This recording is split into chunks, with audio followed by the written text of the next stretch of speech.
ਸ਼ਹੀਦੀ ਦਿਹਾੜੇ ਮੌਕੇ ਭਾਈ ਦਲਜੀਤ ਸਿੰਘ ਨੇ ਭਾਈ ਗੁਰਜੰਟ ਸਿੰਘ ਬੁੱਧ ਸਿੰਘ ਵਾਲਾ ਨੂੰ ਕੀਤਾ ਯਾਦ। ਬੰਦੀ ਸਿੰਘਾਂ ਤੇ ਭਾਈ ਅੰਮ੍ਰਿਤਪਾਲ ਸਿੰਘ ਦੀ ਰਿਹਾਈ ਲਈ ਚੰਡੀਗੜ੍ਹ ਵਿਖੇ ਕੱਢਿਆ ਗਿਆ ਰੋਸ ਮਾਰਚ।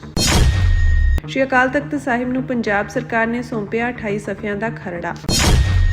ਉਹਦਾ ਗੁਰੂ ਪ੍ਰਤੀ ਸਮਰਪਣ, ਗੁਰੂ ਦੇ ਪੈ ਅਦਬ ਵਿੱਚ ਜਿਉਣਾ, ਗੁਰਬਾਣੀ ਨਾਲ ਪਿਆਰ, ਪੰਥ ਲਈ ਸਦਾ ਅਰਦਾਸ 'ਚ ਰਹਿਣਾ। ਤੇ ਇੱਥੋਂ ਹੀ ਗੱਲਾਂ ਨਿਕਲਦੀਆਂ ਕਿ ਉਹ ਅਣਖ ਦਾ ਪ੍ਰਤੀਕ ਸੀ। ਉਸ ਸਮੇਂ ਜੋ ਸਿੱਖ ਸੰਘਰਸ਼ ਚੱਲ ਰਿਹਾ ਸੀ, ਖਾੜਕੂ ਸੰਘਰਸ਼, ਉਹ ਇੱਕ ਅਣਖ ਦੀ ਨੁਮਾਇੰਦਗੀ ਕਰਦਾ ਸੀ। ਭਾਈ ਦਲਜੀਤ ਸਿੰਘ ਵੱਲੋਂ ਅੱਜ ਭਾਈ ਗੁਰਜੰਟ ਸਿੰਘ ਬੁੱਧ ਸਿੰਘ ਵਾਲਾ ਦੇ ਸ਼ਹੀਦੀ ਦਿਹਾੜੇ ਮੌਕੇ ਉਹਨਾਂ ਨਾਲ ਜੁੜੀਆਂ ਯਾਦਾਂ ਸਾਂਝੀਆਂ ਕੀਤੀਆਂ ਗਈਆਂ ਹਨ। ਜਾਰੀ ਕੀਤੀ ਗਈ ਇੱਕ ਵੀਡੀਓ ਵਿੱਚ ਭਾਈ ਦਲਜੀਤ ਸਿੰਘ ਨੇ ਭਾਈ ਗੁਰਜੰਟ ਸਿੰਘ ਬੁੱਧ ਸਿੰਘ ਵਾਲਾ ਦੇ ਸ਼ਹੀਦੀ ਦਿਹਾੜੇ ਮੌਕੇ ਉਹਨਾਂ ਨਾਲ ਬਿਤਾਏ ਸਮੇਂ ਅਤੇ ਯਾਦਾਂ ਬਾਰੇ ਆਪਣੇ ਵਿਚਾਰ ਸਾਂਝੇ ਕੀਤੇ ਹਨ। ਮੈਂ ਗੁਰਜੰਟ ਸਿੰਘ ਨੂੰ ਕੋਈ ਸਾਲ 1988 ਦੇ ਵਿੱਚ ਪਹਿਲੀ ਵਾਰ ਮਿਲਿਆ ਤੇ ਸ਼ਹੀਦ ਹੋਣ ਤੋਂ ਕੁਝ ਦਿਨ ਪਹਿਲਾਂ ਵੀ ਮਿਲਿਆ। ਇੰਨੇ ਅਰਸੇ ਦੌਰਾਨ ਅਸੀਂ ਬਿਲਕੁਲ ਨਾਲ ਹੀ ਰਹਿੰਦੇ ਰਹੇ ਤੇ ਸਦਾ ਹੀ ਸੰਪਰਕ ਵਿੱਚ ਰਹੇ। ਗੁਰਜੰਟ ਸਿੰਘ ਦੀ ਅਸਲ ਤੱਤ ਖਾਸੀਅਤ ਹੈ। ਸਭ ਤੋਂ ਪਹਿਲਾਂ ਤਾਂ ਉਹ ਬਹੁਤ ਹੀ ਸਾਦਗੀ, ਸਰਲਤਾ, ਸਪਸ਼ਟਤਾ, ਨਿਰਸ਼ਲਤਾ, ਜੋ ਅੰਦਰ ਆ ਉਹ ਦਿਖਦਾ ਆ ਅੰਦਰ ਕੀ ਆ, ਇਹੋ ਜਿਹਾ ਕਰੈਕਟਰ ਸੀ। ਨਿਮਰਤਾ, ਸਾਰਿਆਂ ਲਈ ਖਿਆਲ, ਪਿਆਰ ਤੇ ਆਪਣੇ ਸਾਥੀਆਂ ਨੂੰ, ਆਪਣੀਆਂ ਲਸ਼ਕਰਾਂ ਨੂੰ ਨਾਲ ਲੈ ਕੇ ਤੁਰਨਾ, ਉਹਨਾਂ ਵਿੱਚ ਇੰਨਾ ਉਹਨਾਂ ਦਾ ਖਿਆਲ ਤੇ ਪਿਆਰ ਦੇਣਾ ਕਿ ਹਰ ਕਿਸੇ ਦਾ ਇਹੀ ਰਹਿੰਦਾ ਸੀ ਕਿ ਮੈਂ ਗੁਰਜੰਟ ਸਿੰਘ ਦੇ ਨਾਲ ਜਾ ਕੇ ਕੁਝ ਸਮਾਂ ਬਿਤਾਵਾਂ ਜਾਂ ਕੋਈ ਐਕਸ਼ਨ ਕਰਾਂ। ਤੇ ਇਸ ਤੋਂ ਵੀ ਵੱਡੀ ਗੱਲ ਕਿ ਨਿਰਮਾਨਤਾ, ਆਪਣੇ ਆਪ ਨੂੰ ਪਿੱਛੇ ਰੱਖਣਾ। ਤੇ ਇਹ ਸਾਰੀਆਂ ਗੱਲਾਂ ਕਿੱਥੋਂ ਆਈਆਂ? ਉਹ ਸੀ ਗੁਰੂ ਦਾ ਪੈ ਅਦਬ। ਉਹਦੇ ਲਈ ਪੰਥ ਅਵਲ ਸੀ। ਉਹਦਾ ਪਰਿਵਾਰ ਵੀ ਗੁਰਮੁਖ ਪਰਿਵਾਰ ਸੀ, ਸੰਘਰਸ਼ ਨਾਲ ਖੜਨ ਵਾਲਾ ਪਰਿਵਾਰ। 4 ਜੀ ਪਹਿਲਾਂ ਹੀ ਸੰਘਰਸ਼ ਦੇ ਲਿਖੇ ਲੱਗ ਚੁੱਕੇ ਸੀ। ਇੱਕ ਇਤਿਹਾਸ ਸੀ ਉਹਨਾਂ ਦਾ ਵੀ। ਤੇ ਉਹਦਾ ਗੁਰੂ ਪ੍ਰਤੀ ਸਮਰਪਣ, ਗੁਰੂ ਦੇ ਪੈ ਅਦਬ ਵਿੱਚ ਜਿਉਣਾ, ਗੁਰਬਾਣੀ ਨਾਲ ਪਿਆਰ, ਪੰਥ ਲਈ ਸਦਾ ਅਰਦਾਸ 'ਚ ਰਹਿਣਾ। ਤੇ ਇੱਥੋਂ ਹੀ ਗੱਲਾਂ ਨਿਕਲਦੀਆਂ ਕਿ ਉਹ ਅਣਖ ਦਾ ਪ੍ਰਤੀਕ ਸੀ। ਉਸ ਸਮੇਂ ਜੋ ਸਿੱਖ ਸੰਘਰਸ਼ ਚੱਲ ਰਿਹਾ ਸੀ, ਖਾੜਕੂ ਸੰਘਰਸ਼, ਉਹ ਇੱਕ ਅਣਖ ਦੀ ਨੁਮਾਇੰਦਗੀ ਕਰਦਾ ਸੀ। ਜਿਹੜਾ ਡਿਗਨਿਟੀ ਹੁੰਦੀ ਇੱਕ ਆਦਮੀ ਦੀ, ਮਨੁੱਖਤਾ ਦੀ, ਇਹਦੇ ਨਾਲ ਹੀ ਆਜ਼ਾਦੀ, ਸੁਤੰਤਰ ਵਿਚਰਨਾ, ਸਦਾ ਹੀ ਹਰ ਚੀਜ਼ ਤੋਂ ਆਜ਼ਾਦ ਰਹਿਣਾ, ਰੂਹ, ਮਨ, ਦਿਮਾਗ ਤੇ ਸਰੀਰ। ਉਹ ਇਹੋ ਜਿਹਾ ਸਿੰਘ ਸੀ। ਉਹਦੀ ਪ੍ਰਵਾਜ਼ ਬਾਜਾਂ ਵਾਲੀ ਬਹੁਤ ਉੱਚੀ ਸੀ। ਤੇ ਜਦੋਂ ਆਪਾਂ ਉਹਨੂੰ ਯਾਦ ਕਰਾਂਗੇ, ਜਿਸ ਤਰੀਕੇ ਨਾਲ ਸਾਰੇ ਪੰਥ ਯਾਦ ਕਰਦਾ, ਉਹਨੂੰ ਬਹੁਤ ਪਿਆਰ ਕਰਦਾ, ਯਾਦ ਕਰਦਾ, ਉਹ ਬਿਲਕੁਲ ਉਹਦੇ ਹੱਕਦਾਰ ਹੈ, ਉਸ ਪੋਜੀਸ਼ਨ ਦੇ ਲਾਇਕ ਆ। ਜਦ ਕਿ ਉਹਦਾ ਜਿਹੜਾ ਕਰੈਕਟਰ ਹੈ ਇਸ ਤੋਂ ਵੀ ਉੱਚਾ ਸੀ। ਉਹ ਆਪਾਂ ਯਾਦ ਕਰਦੇ ਹਾਂ ਉਹਨੂੰ, ਇੱਕ ਉਹ ਵੱਡਾ ਨਾਂ ਹੈ ਕਿ ਖਾੜਕੂ ਜਰਨੈਲ, ਮਿਲਟਰੀ ਜਨਰਲ, ਇੱਕ ਵੱਡਾ ਜਰਨੈਲ। ਤੇ ਉਹਦੇ ਐਕਸ਼ਨਾਂ ਕਰਕੇ, ਉਹਦੀ ਮਿਲਟਰੀ ਆਪਰੇਸ਼ਨ ਦੀ ਸਮਝ ਕਰਕੇ, ਹਾਂ, ਇਹਦੇ ਵਿੱਚ ਉਹ ਇੱਕ ਕਮਾਲ ਸੀ, ਬਾ ਕਮਾਲ। ਉਹ ਜਿਵੇਂ ਬੋਰਨ ਜਨਰਲ ਜਿਹਨੂੰ ਕਹਿੰਦੇ ਹੁੰਦੇ, ਬੋਰਨ ਫਾਈਟਰ ਤੇ ਬੋਰਨ ਲੀਡਰ ਸੀਗਾ। ਉਹਨੇ ਕਿਤੋਂ ਸਿੱਖਿਆ ਨਹੀਂ ਸੀ, ਉਹਨੂੰ ਜਮਾਂਦਰੂ ਹੀ ਸੀਗਾ, ਉਹਨੂੰ ਜੋ ਇਤਿਹਾਸ ਵਿਰਾਸਤ ਗੁਰੂ ਖਾਲਸਾ ਪੰਥ ਦੀ ਆ ਸਾਡੇ ਬਜ਼ੁਰਗਾਂ ਦੀ ਉਹਦੇ ਵਿੱਚ ਆ ਗਈ ਸੀ। ਉਹ ਇੱਕ ਯੋਧੇ ਵਾਲੀ, ਇੱਕ ਸੂਰਬੀਰ ਵਾਲੀ, ਜਰਨੈਲ ਵਾਲੀ ਤੇ ਇੱਕ ਸ਼ਹੀਦ ਵਾਲੀ, ਤੇ ਉਹਦਾ ਜੀਵਨ ਇਦਾਂ ਦੀ ਸੀ।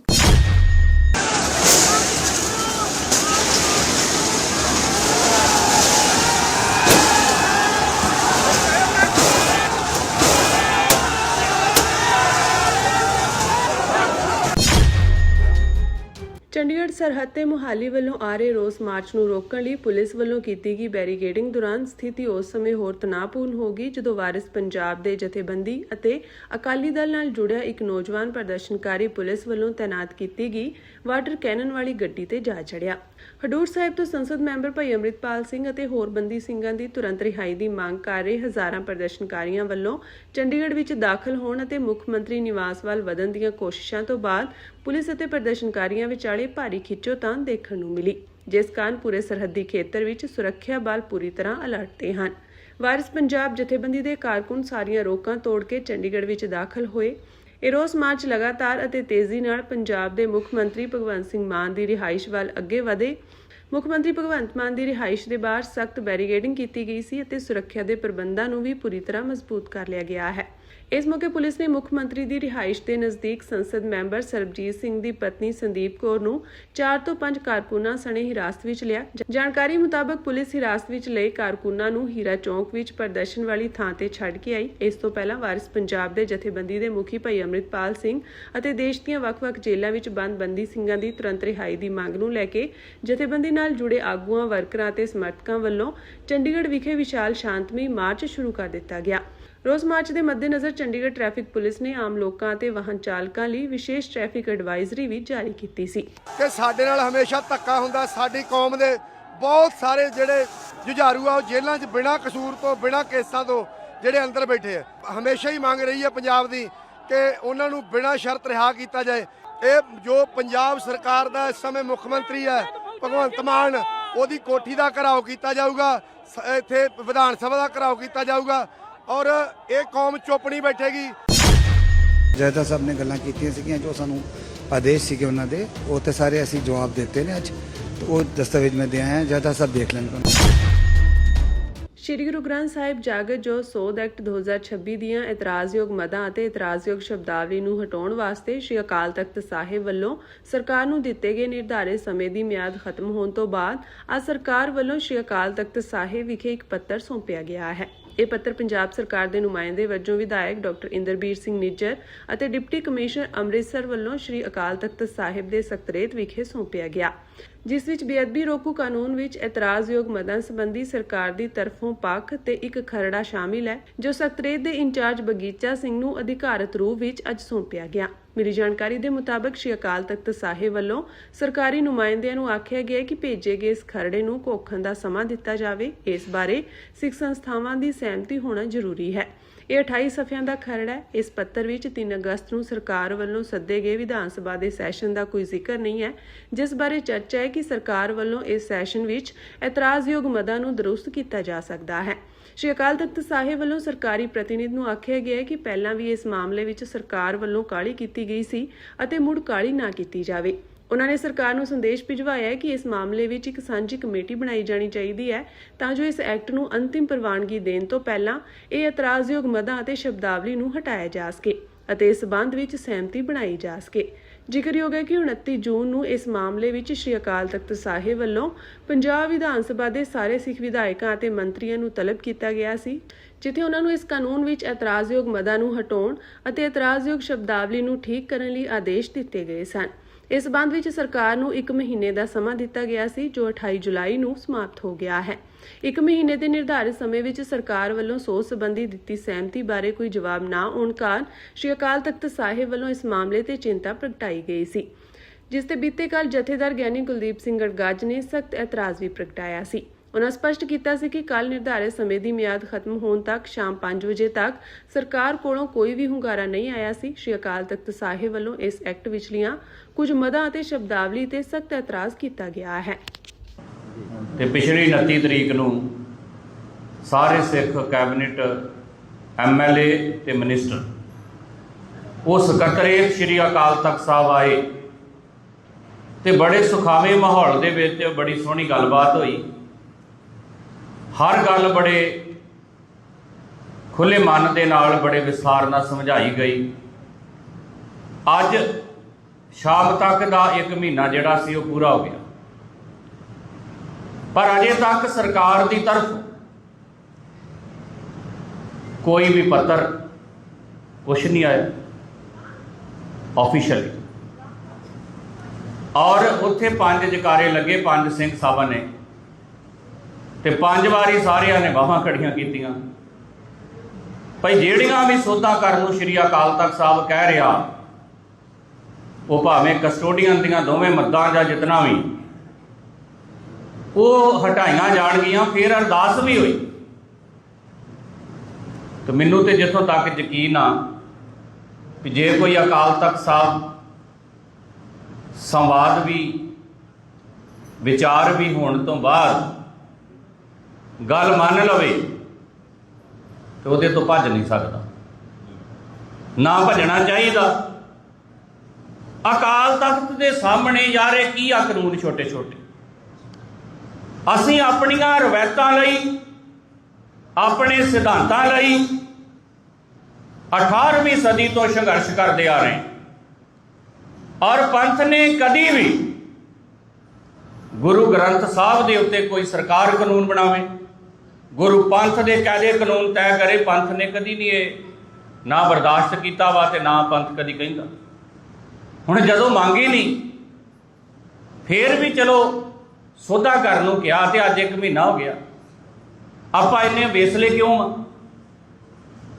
ਵੀ ਆਪਾਂ ਉਹਦੇ ਤੇ ਚਰਚਾ ਤੇ ਹੋ ਚੁੱਕੀ ਆ ਤੇ ਲਿਖ ਕੇ ਵੀ ਭੇਜਿਆ ਜਾ ਚੁੱਕਾ ਹੈ ਵੀ ਆਹ ਚੀਜ਼ਾਂ ਹਟਾਓ, ਪਰ ਅਜੇ ਤੱਕ ਅੱਜ ਮਹੀਨਾ ਪੂਰਾ ਹੋ ਗਿਆ ਜੀ। ਤੋ ਪੰਥ ਇਸ ਗੱਲ ਨੂੰ ਸਮਝੇ। ਸਾਡੇ ਲਈ ਵੇਖੋ, ਸਾਡੀ ਵਫਾਦਾਰੀ ਕਿਹਦੇ ਨਾਲ, ਸਿੱਖ ਦੀ ਵਫਾਦਾਰੀ ਕਿਹਦੇ ਨਾਲ, ਸਰਕਾਰ ਨਾਲ। ਸਰਕਾਰ ਤੇ ਹਰ 25 ਸਾਲ ਬਦਲ ਜੂਗੀ, ਪਰ ਗੁਰੂ ਬਦਲਦਾ ਨਹੀਂ। ਸਾਡੀ ਵਫਾਦਾਰੀ ਗੁਰੂ ਗ੍ਰੰਥ ਨਾਲ ਆ, ਗੁਰੂ ਪੰਥ ਨਾਲ ਆ। ਬੋਲੇ ਸੋ ਨਿਹਾਲ, ਸਤਿ ਸ੍ਰੀ ਅਕਾਲ। ਸਾਡੀ ਵਫਾਦਾਰੀ ਸ਼੍ਰੀ ਅਕਾਲ ਤਖਤ ਸਾਹਿਬ ਨਾਲ ਆ।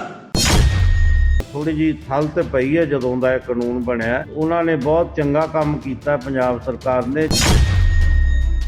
ਸ਼੍ਰੋਮਣੀ ਪੰਥ ਅਕਾਲੀ ਬੁੱਢਾ ਦਲ ਦੇ ਮੁਖੀ ਬਾਬਾ ਬਲਵੀਰ ਸਿੰਘ ਨੇ ਪੰਜਾਬ ਦੀ ਮਾਨ ਸਰਕਾਰ ਵੱਲੋਂ ਬਣਾਏ ਗਏ ਬੇਅਦਬੀ ਵਿਰੋਧੀ ਕਾਨੂੰਨ ਦੀ ਸ਼ਲਾਘਾ ਕੀਤੀ ਹੈ। ਉਹਨਾਂ ਕਿਹਾ ਕਿ ਪੰਜਾਬ ਸਰਕਾਰ ਨੇ ਇਹ ਕਾਨੂੰਨ ਲਿਆ ਕੇ ਬਹੁਤ ਚੰਗਾ ਕੰਮ ਕੀਤਾ ਹੈ ਅਤੇ ਇਹ ਸਿੱਖ ਧਰਮ ਲਈ ਕਾਫੀ ਫਾਇਦੇਮੰਦ ਸਾਬਿਤ ਹੋਵੇਗਾ। ਬਾਬਾ ਬਲਵੀਰ ਸਿੰਘ ਨੇ ਆਖਿਆ ਕਿ ਕਾਨੂੰਨ ਬਣਨ ਤੋਂ ਬਾਅਦ ਸੂਬੇ ਵਿੱਚ ਬੇਅਦਬੀ ਦੀਆਂ ਘਟਨਾਵਾਂ ਕਰਨ ਵਾਲਿਆਂ ਤੇ ਵੱਡੀ ਠੱਲ ਪਈ ਹੈ।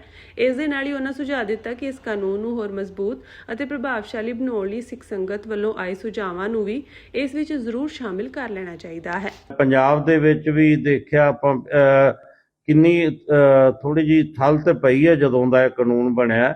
ਕਿਵੇਂ ਲੈਣੇ ਉਹ ਵੀ ਕਾਨੂੰਨ ਨੂੰ, ਜਿਸ ਤਰ੍ਹਾਂ ਪੰਜਾਬ ਸਰਕਾਰ ਨੇ ਕਾਨੂੰਨ ਬਣਾਇਆ, ਇਹ ਕਾਨੂੰਨ ਬਣਾਇਆ ਚਲੋ ਚੰਗੀ ਗੱਲ ਹੈ ਤੇ ਉਹਨਾਂ ਨੇ ਬਹੁਤ ਚੰਗਾ ਕੰਮ ਕੀਤਾ ਪੰਜਾਬ ਸਰਕਾਰ ਨੇ। ਜੇ ਕੋਈ ਉਹਦੇ ਵਿੱਚ ਕੋਈ ਤਰੁੱਟੀ ਹੈ ਤੇ ਉਹ ਹੁਣ ਸਿੰਘ ਸਾਹਿਬ ਨੇ ਵੀ, ਸਾਰੇ ਅਸੀਂ ਨਿਹੰਗ ਸਿੰਘ ਜਥੇਬੰਦੀਆਂ ਨੇ ਵੀ ਉਹਦੇ ਵਿੱਚ ਸ਼ਮੂਲੀਅਤ ਕੀਤੀ ਹੈ। ਜਦੋਂ ਪਿਛਲੇ ਦਿਨੀ ਜਿਹੜਾ ਸੀ ਮੰਜੀ ਸਾਹਿਬ ਦੀਵਾਨ ਹਾਲ ਤੇ ਸ੍ਰੀ ਅੰਮ੍ਰਿਤਸਰ ਸਾਹਿਬ ਵਿਖੇ ਜਿਹੜੇ ਪ੍ਰੋਗਰਾਮ ਗੁਰਮਤਿ ਸੋਧੇ ਗਏ ਸੀ, ਉਹਦੇ ਵਿੱਚ ਜਿਹੜੇ ਹੈ ਤੇ ਜੇ ਕੋਈ ਕਮੀ ਪੇਸ਼ੀ ਹੈ, ਉਹਦੇ ਵਿੱਚ ਕੋਈ ਤਰੁੱਟੀ ਹੈਗੀ ਹੈ, ਉਹ ਸਾਰਿਆਂ ਨੇ ਗੁਰਮਤਾ ਕੀਤਾ। ਉਹ ਪੰਜਾਬ ਸਰਕਾਰ ਜਿਹੜੀ ਹੈ ਉਹਦੇ ਵਿੱਚ ਸੋਧ ਕਰ ਦੇਵੇ ਤੇ ਉਹਦੇ 'ਚ ਕੋਈ ਵਧੀਆ ਹੀ ਗੱਲ ਹੈ। ਸਾਰਿਆਂ ਦੇ ਗੁਰਮਤੇ ਦੇ ਨਾਲ ਹੀ ਚੰਗਾ ਲੱਗਦਾ ਹੈ। ਜੇ ਕੋਈ ਕਮੀ ਪੇਸ਼ੀ ਹੈ ਤਾਂ ਉਹ ਸਹੀ ਹੋ ਜੂਗੀ।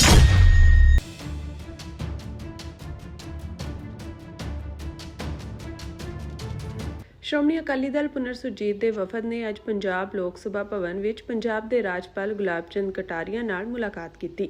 ਇਸ ਦੌਰਾਨ ਵਫਦ ਨੇ ਰਾਜਪਾਲ ਨੂੰ ਪੰਥ, ਪੰਜਾਬ ਦੇ ਸੰਵਿਧਾਨਕ ਅਤੇ ਸੰਘੀ ਅਧਿਕਾਰਾਂ, ਕਿਸਾਨਾਂ, ਮਜ਼ਦੂਰਾਂ ਅਤੇ ਸੂਬੇ ਦੀ ਆਰਥਿਕਤਾ ਨਾਲ ਜੁੜੇ ਕਈ ਗੰਭੀਰ ਮੁੱਦਿਆਂ ਬਾਰੇ ਮੰਗ ਪੱਤਰ ਸੌਂਪਿਆ। ਇਹ ਮੰਗ ਪੱਤਰ ਪ੍ਰੋਫੈਸਰ ਪ੍ਰੇਮ ਸਿੰਘ ਚੰਦੂ ਮਾਜਰਾ, ਗੁਰਪ੍ਰਤਾਪ ਸਿੰਘ ਵਡਾਲਾ, ਗੋਬਿੰਦ ਸਿੰਘ ਲੋਂਗੋਵਾਲ, ਸੁੱਚਾ ਸਿੰਘ ਛੋਟੇਪੁਰ, ਸਰਵਣ ਸਿੰਘ ਫਿਲੌਰ, ਬੀਬੀ ਪਰਮਜੀਤ ਕੌਰ ਗੁਲਸ਼ਨ, ਗਗਨਜੀਤ ਸਿੰਘ ਬਰਨਾਲਾ, ਅਜੇਪਾਲ ਸਿੰਘ ਮੀਰਾਕੋਟ, ਰਣਜੀਤ ਸਿੰਘ, ਗੁਰਜੀਤ ਸਿੰਘ ਤਲਵੰਡੀ, ਜਗਜੀਤ ਸਿੰਘ ਕੋਹਲੀ ਅਤੇ ਰਵਿੰਦਰ ਸਿੰਘ ਸ਼ਾਹਪੁਰ ਦੀ ਅਗਵਾਈ ਹੇਠ ਵਫਦ ਨੇ ਦਿੱਤਾ। ਇਸ ਵਫਦ ਨੇ ਰਾਜਪਾਲ ਨੂੰ ਮੰਗ ਪੱਤਰ ਵਿੱਚ ਕਿਹਾ ਕਿ ਸ੍ਰੀ ਗੁਰੂ ਗ੍ਰੰਥ ਸਾਹਿਬ ਸਤਿਕਾਰ ਐਕਟ 100/2026 ਵਿੱਚ ਸਿੱਖ ਸੰਸਥਾਵਾਂ ਨਾਲ ਸਲਾਹ ਮਸ਼ਵਰੇ ਤੋਂ ਬਾਅਦ ਵਿਆਪਕ ਸੋਧਾਂ ਕਰਵਾਈਆਂ ਜਾਣ ਅਤੇ ਸਾਰੇ ਯੋਗ ਬੰਦੀ ਸਿੰਘਾਂ ਦੀ ਰਿਹਾਈ ਦੀ ਵੀ ਮੰਗ ਕੀਤੀ ਗਈ ਹੈ। ਵਫਦ ਨੇ ਰਾਜਪਾਲ ਨੂੰ ਅਪੀਲ ਕੀਤੀ ਕਿ ਇਹਨਾਂ ਮੁੱਦਿਆਂ ਨੂੰ ਕੇਂਦਰ ਸਰਕਾਰ ਦੇ ਧਿਆਨ ਵਿੱਚ ਲਿਆ ਕੇ ਛੇਤੀ ਤੋਂ ਛੇਤੀ ਹੱਲ ਕੀਤਾ ਜਾਵੇ। ਪਾਕਿਸਤਾਨ ਦੇ ਰੱਖਿਆ ਮੰਤਰੀ ਖਵਾਜਾ ਆਸਿਫ ਨੇ ਪਾਕਿਸਤਾਨ ਦੇ ਕਬਜ਼ੇ ਵਾਲੇ ਕਸ਼ਮੀਰ ਵਿੱਚ ਪ੍ਰਦਰਸ਼ਨਕਾਰੀਆਂ ਨੂੰ ਭਾਰਤ ਦੀ ਤਰ੍ਹਾਂ ਦੁਸ਼ਮਣ ਦੱਸਦਿਆਂ ਕਿਹਾ ਕਿ ਉਹਨਾਂ ਨਾਲ ਕੋਈ ਗੱਲਬਾਤ ਨਹੀਂ ਕੀਤੀ ਜਾਵੇਗੀ। ਇਸ ਦੌਰਾਨ ਪੀਓਕੇ ਵਿੱਚ ਪ੍ਰਦਰਸ਼ਨਕਾਰੀਆਂ ਅਤੇ ਸੁਰੱਖਿਆ ਬਲਾਂ ਵਿਚਾਲੇ ਹੋਈਆਂ ਝੜਪਾਂ ਵਿੱਚ ਮਰਨ ਵਾਲਿਆਂ ਦੀ ਗਿਣਤੀ ਅੱਜ ਵੱਧ ਕੇ 20 ਹੋ ਗਈ ਹੈ। ਪਾਬੰਦੀਸ਼ੁਦਾ ਜੁਆਇੰਟ ਅਵਾਮੀ ਐਕਸ਼ਨ ਕਮੇਟੀ ਨੇ ਕਿਹਾ ਕਿ ਸੋਮਵਾਰ ਤੋਂ ਪੀਓਕੇ ਵਿੱਚ ਕਾਨੂੰਨ ਲਾਗੂ ਕਰਨ ਵਾਲੀਆਂ ਏਜੰਸੀਆਂ ਨਾਲ ਹੋਈਆਂ ਝੜਪਾਂ ਵਿੱਚ ਉਸ ਦੇ ਘੱਟੋ-ਘੱਟ 20 ਲੋਕ ਮਾਰੇ ਗਏ ਹਨ ਅਤੇ ਕਈ ਜ਼ਖਮੀ ਹੋਏ ਹਨ। ਹਾਲਾਂਕਿ ਕਾਨੂੰਨ ਲਾਗੂ ਕਰਨ ਵਾਲੇ ਅਧਿਕਾਰੀਆਂ ਨੇ ਮ੍ਰਿਤਕਾਂ ਦੀ ਗਿਣਤੀ ਤੇ ਸਵਾਲ ਚੁੱਕਦਿਆਂ ਪ੍ਰਦਰਸ਼ਨਕਾਰੀਆਂ ਤੇ ਦੋਸ਼ ਲਗਾਇਆ ਕਿ ਉਹਨਾਂ ਨੇ ਸੁਰੱਖਿਆ ਬਲਾਂ ਤੇ ਗੋਲੀਬਾਰੀ ਕੀਤੀ। ਖਵਾਜਾ ਆਸਿਫ ਨੇ ਕਿਹਾ ਕਿ ਪ੍ਰਦਰਸ਼ਨਕਾਰੀਆਂ ਨਾਲ ਕੋਈ ਗੱਲਬਾਤ ਨਹੀਂ ਹੋਵੇਗੀ। ਮੈਂ ਉਹਨਾਂ ਨੂੰ ਭਾਰਤ ਦੀ ਹੀ ਸ਼੍ਰੇਣੀ ਵਿੱਚ ਮੰਨਦਾ ਹਾਂ ਅਤੇ ਉਹਨਾਂ ਨੂੰ ਪਾਕਿਸਤਾਨ ਦਾ ਦੁਸ਼ਮਣ ਸਮਝਦਾ ਹਾਂ। ਉੱਥੇ ਪ੍ਰਧਾਨ ਮੰਤਰੀ ਦੇ ਸਲਾਹਕਾਰ ਰਾਣਾ ਸਨਾਉੱਲਾ ਨੇ ਕਿਹਾ ਕਿ ਜੇਈਸੀ ਨੇ ਉਹਨਾਂ ਨਾਲ ਇੱਕ ਬੈਠਕ ਕੀਤੀ ਸੀ ਅਤੇ ਆਪਣੀਆਂ 38 ਮੰਗਾਂ ਰੱਖੀਆਂ ਸਨ। ਉਹਨਾਂ ਨੇ ਦੋਸ਼ ਲਗਾਇਆ ਕਿ ਪ੍ਰਦਰਸ਼ਨਕਾਰੀ ਮੁਜ਼ੱਫਰਾਬਾਦ ਅਤੇ ਮੀਰਪੁਰ ਤੇ ਜ਼ਬਰਦਸਤੀ ਕਬਜ਼ਾ ਕਰਨਾ ਚਾਹੁੰਦੇ ਹਨ। ਸਨਾਉੱਲਾ ਨੇ ਦਾਅਵਾ ਕੀਤਾ ਕਿ ਉਹ ਫਿਲਹਾਲ ਭਾਰਤ ਵਰਗੇ ਹਮਲੇ ਵਿੱਚ ਲੱਗੇ ਹੋਏ ਹਨ।